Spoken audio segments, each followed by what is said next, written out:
Well, hello friends. Nice to see you here today. It is just gorgeous outside. I hope that you get to go outside, and it's supposed to be a beautiful weekend. It's supposed to get up into the 80s, if you can believe it. And Mother's Day is this Sunday, so if you haven't made a card for your mom yet, you need to get on that. And if you're gonna mail a card to your grandma, today is the day you have to kind of get that going and get that in the mail by tomorrow on Friday. Couple things. First thing I want to talk about is, guess what I have in my backyard that's visiting all the time lately? A little bunny rabbit. And the little bunny comes hopping out from underneath our little deck that we have right over here. We have a hot tub over there.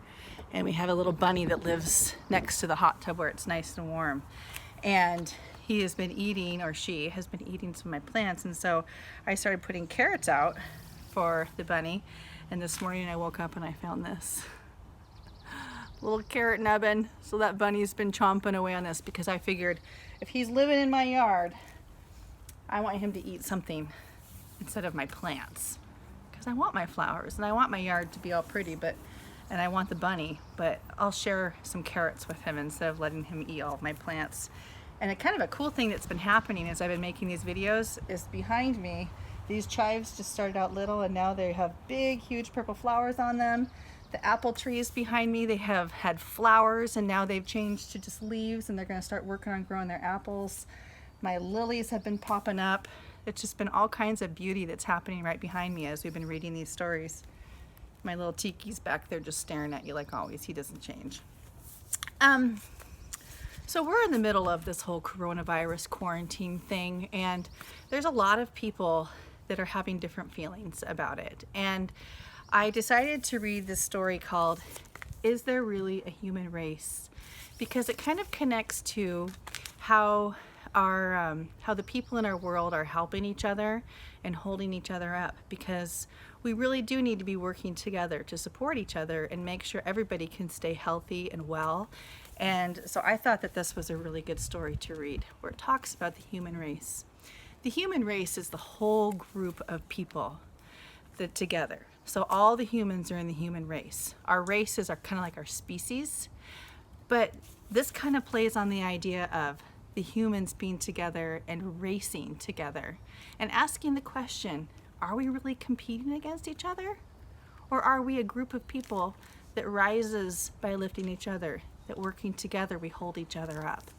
And so this kind of explores that. This is by Jamie Lee Curtis. She's an actress. The illustrations are by Laura Cornell. And this is published by Joanna Kotler Books, an imprint of HarperCollins Publishers. And that says that right there. And I'm going to take this paper cover off, the protector, so I don't have to deal with that while we're reading this one aloud. And there's the whole world. Is There Really a Human Race? By Jamie Lee Curtis, illustrated by Laura Cornell. You can see those kids are wearing race numbers as though they're in a real race. For Chris and for Lily. And there's children jumping all over all these different worlds that are there. Look at this kid. He's laying right across it. Is there really a human race? So that's the question that this little guy is asking to that grown-up who's sitting next to them. Is there really a human race? Is it going now all over the place? When did it start? Who said, ready, set, go?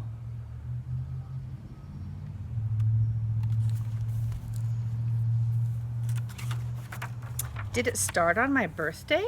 I really must know. Can you imagine being born and somebody has already decided what you're going to be? All these babies. Let's see. It's like somebody doing some kind of gymnastics, I think. Got a kid holding a stick. There's a little diva there. There's a athlete. Yeah. There's a swimmer, a racer, a doctor, There's a little devil wearing devil horns. An accordion player. This is a jockey. Here's a person who is listening to a lot of music and running. This person is wearing boxing gloves.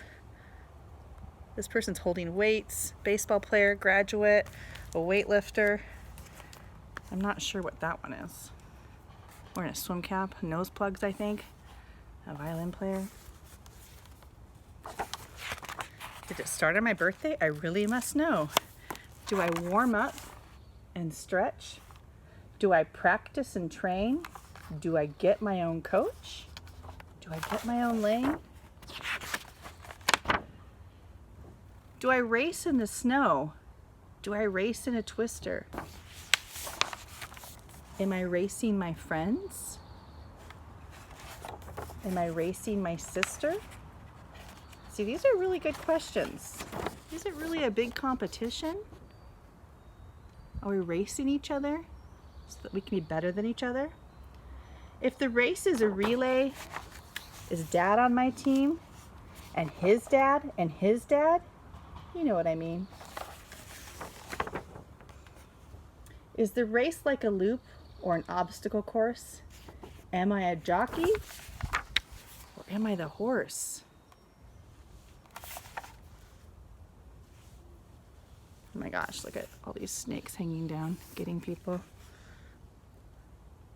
kinds of people in the world jumping through fire. A sand pit down here. Is there pushing and shoving to get to the lead?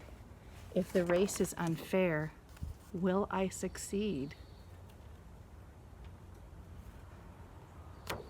Do some of us win?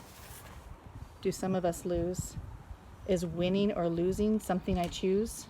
Why am I racing? What am I winning? Does all of my running keep the world spinning? This person is the most fluffy, most thoughtful, most geometric, most flexible, biggest overbite, tallest athlete, closest to having no chin at all, astounding ability to almost always be in the wrong place at the wrong time. Tallest,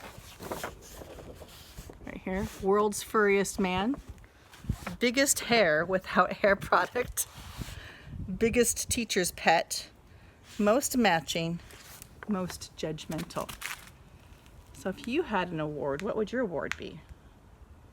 If I get off track when I take the wrong turn, do I make my way back from mistakes? Do I learn? Is it a sprint, a dash to the end? Am I aware of the time that I spend? And why do I do it? This zillion-yard dash. If we don't help each other, we're all going to, I'm sure you can predict what the next word is. If we don't help each other, we're all going to, this wind is not helping me today. Crash! Sometimes it's better not to go fast. There are beautiful sights to see when you're last. Shouldn't it be that you just try your best, and that's more important than beating the rest? Shouldn't it be looking back at the end that you judge your own race by the help that you lend? So take what's inside you and make big, bold choices. And for those who can't speak for themselves, use bold voices. So that means speak up for people who maybe can't speak up for themselves. They might be very shy. They might not be able to talk.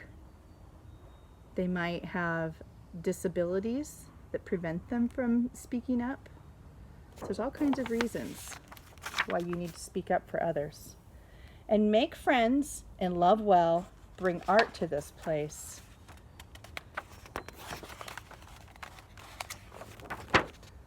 And make the world better.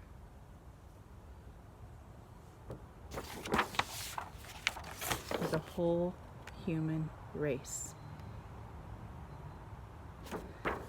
So what I want you to do on this beautiful day is I want you to simply take your writer's notebook or a piece of paper that you have, and I want you to go outside if you can and sit quietly and look at the beautiful sky and feel the wind, feel the sun on you, and take a moment just to write about how you are going to help our whole human race.